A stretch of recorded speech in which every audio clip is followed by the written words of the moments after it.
L'abbé Anthony Cekada a rédigé un résumé simple et bref de sa démonstration de l'invalidité de la consécration épiscopale conciliaire.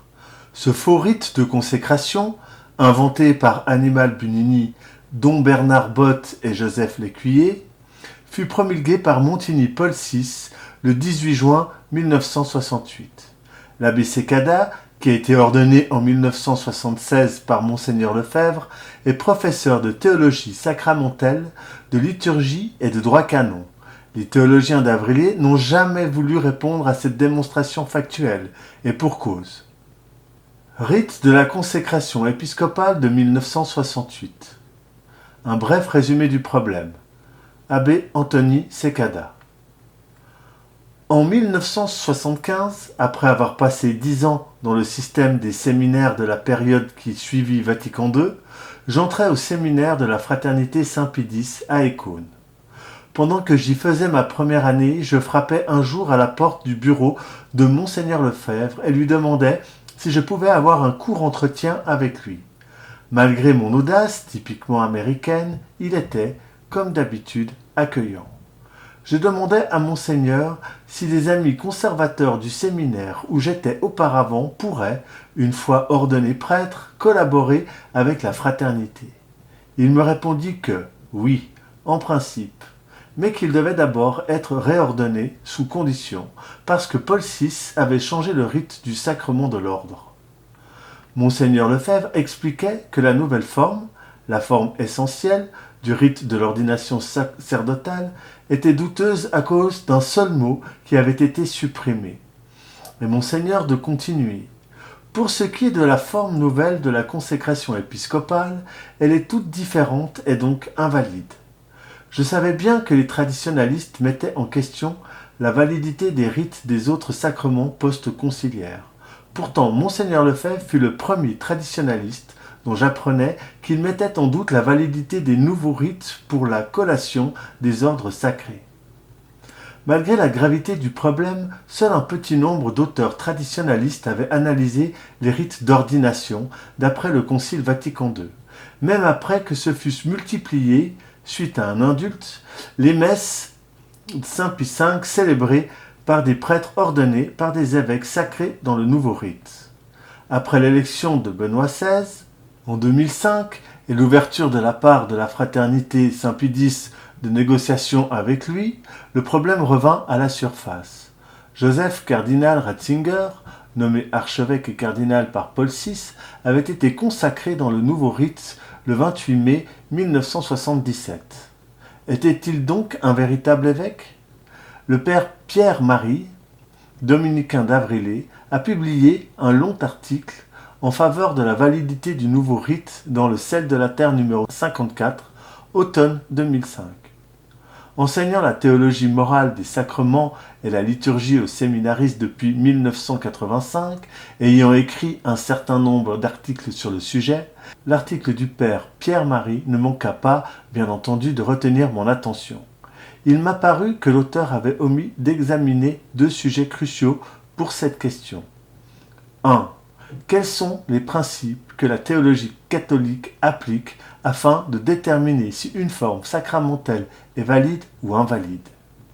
Comment ces principes peuvent-ils être appliqués au nouveau rite de la consécration épiscopale ? Ces 2 points présents à l'esprit, je rédigeais ma propre étude au sujet du nouveau rite. En voici un bref résumé. 1. Principes généraux. 1. Tout sacrement comporte une forme, la formule essentielle, qui produit l'effet du sacrement. Lorsqu'un changement substantiel de signification est introduit dans la forme sacramentelle par la corruption ou par l'omission de paroles essentielles, le sacrement est rendu invalide. Égal, il ne marche pas, il ne produit pas l'effet du sacrement. 2. Les formes sacramentelles approuvées dans les rites orientaux de l'Église catholique diffèrent parfois dans leur formulation des formes du rite latin, mais elles restent les mêmes quant à leur substance. Elles sont donc valides. 3. Pie XII a déclaré que la forme des saints ordres, c'est-à-dire du diaconat, de la prêtrise et de l'épiscopat, doit signifier de manière univoque, égale de manière non ambiguë, les effets sacramentels, le pouvoir d'ordre et la grâce du Saint-Esprit. 4. Pour la collation de l'épiscopat, Pie XII a désigné pour forme sacramentelle une phrase dans le rite traditionnel de la consécration épiscopale qui exprime de manière univoque a. Le pouvoir d'ordre qu'un évêque reçoit et b. La grâce du Saint-Esprit. 2. Application au rite. 1. La forme de la consécration épiscopale de Paul VI apparaît dans la préface spéciale du rite. Le texte complet de la forme est le suivant. Et maintenant, Seigneur, réponds sur celui que tu as choisi, la force qui vient de toi, l'esprit qui fait les chefs, que tu as donné à ton Fils bien-aimé, Jésus-Christ, qui a lui-même donné aux saints apôtres, qui établirent l'Église en chaque lieu comme ton sanctuaire, à la louange incessante et à la gloire de ton nom. Alors que la forme nouvelle semble mentionner la grâce de l'Esprit Saint, elle ne spécifie pas le pouvoir d'ordre qui est supposé être conféré. Peut-elle conférer l'épiscopat ? Afin de répondre à cette question, nous allons appliquer les principes établis dans la première partie. La forme assez brève de la consécration épiscopale de Paul VI n'est pas identique aux formes assez longues des rites orientaux. Elle ne mentionne pas, comme c'est le cas dans celle-ci, les pouvoirs propres à l'évêque seul, celui d'ordonner. Les prières des rites orientaux, auxquelles la préface de Paul VI, qui enchâsse sa forme consécratoire, ressemble le plus, sont des prières non sacramentelles pour l'intronisation des patriarches maronites ou syriens qui sont déjà évêques au moment de leur nomination. En somme, il n'est pas permis d'argumenter, comme le frère Pierre-Marie le fait, que la forme de Paul VI est en usage dans deux rites orientaux certainement valides, et qu'elle serait par conséquent valide. 3. Divers textes anciens. Hippolyte, les constitutions apostoliques et le testament de notre Seigneur partagent quelques éléments avec la préface consécratoire de Paul VI qui enchâsse la forme nouvelle. Le frère Pierre-Marie les invoque pour preuve de son affirmation de la validité de la nouvelle consécration épiscopale. Mais tous ces textes ont été reconstitués, sont d'origine douteuse, ne peuvent constituer un usage liturgique réel avéré ou soulèvent d'autres problèmes. Il n'existe aucune preuve qu'ils aient constitué des formes sacramentelles, acceptées et utilisées par l'Église en tant que telles. Critère établi par la Constitution apostolique de Pie XII sur le Saint-Ordre. Ces textes ne fournissent donc aucune preuve fiable à l'appui de la démonstration de la validité de la forme de Paul VI. 4. Le problème clé de la forme nouvelle tourne autour de l'expression Spiritus Principalis, traduit en français par l'esprit qui fait les chefs. Avant et après la promulgation de la consécration épiscopale de 1968, le sens de cette expression suscita des inquiétudes sur la question de savoir si cette expression signifiait suffisamment le sacrement. Même un évêque de la Commission Vaticane qui a créé ce rite a soulevé cette interrogation. 5.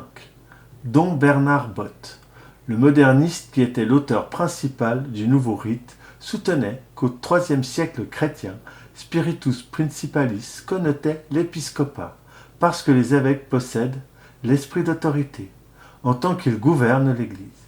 Spiritus Principalis voulait dire don de l'esprit qui convient à un chef. 6. Cette explication était fausse et trompeuse.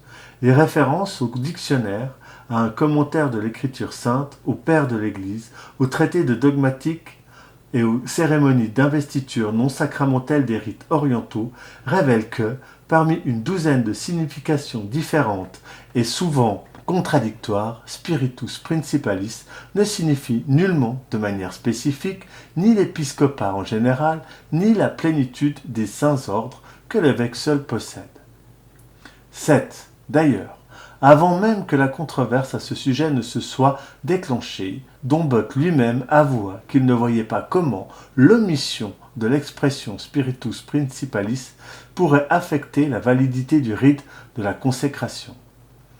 8. La forme nouvelle échoue à satisfaire aux 2 critères établis par Pie XII par les saints ordres. A. Du fait que l'expression spiritus principalis peut signifier beaucoup de choses ou personnes différentes, elle ne signifie pas de manière univoque l'effet sacramentel. B. Il manque à la forme nouvelle une expression, quelle qu'elle soit, qui connoterait, même de manière équivoque, le pouvoir d'ordre que l'évêque seul possède. La plénitude du sacerdoce du Christ dans la fonction est l'ordre de l'évêque, ou la plénitude ou l'entièreté du ministère sacerdotal. 9. Pour ces raisons, la forme nouvelle constitue un changement substantiel dans la signification de la forme sacramentelle pour la collation de l'épiscopat. 10. Or, un changement substantiel de la signification de la forme sacramentelle, conformément au principe de la théologie morale des sacrements, rend un sacrement invalide. 3. Sacrement invalide. Par conséquent, une consécration épiscopale conférée dans la forme sacramentelle promulguée par Paul VI en 1968 est invalide. Cela veut dire qu'elle ne peut pas instituer un véritable évêque. Prêtres et autres évêques dont les ordres proviennent de tels évêques sont dès lors ordonnés invalidement et invalidement consacrés. Par conséquent, les sacrements qu'ils administrent ou réalisent, lesquels dépendent du caractère sacerdotal ou épiscopal, la confirmation, l'Eucharistie, le sacrement de pénitence, l'extrême-onction, les saints ordres, sont eux aussi invalides.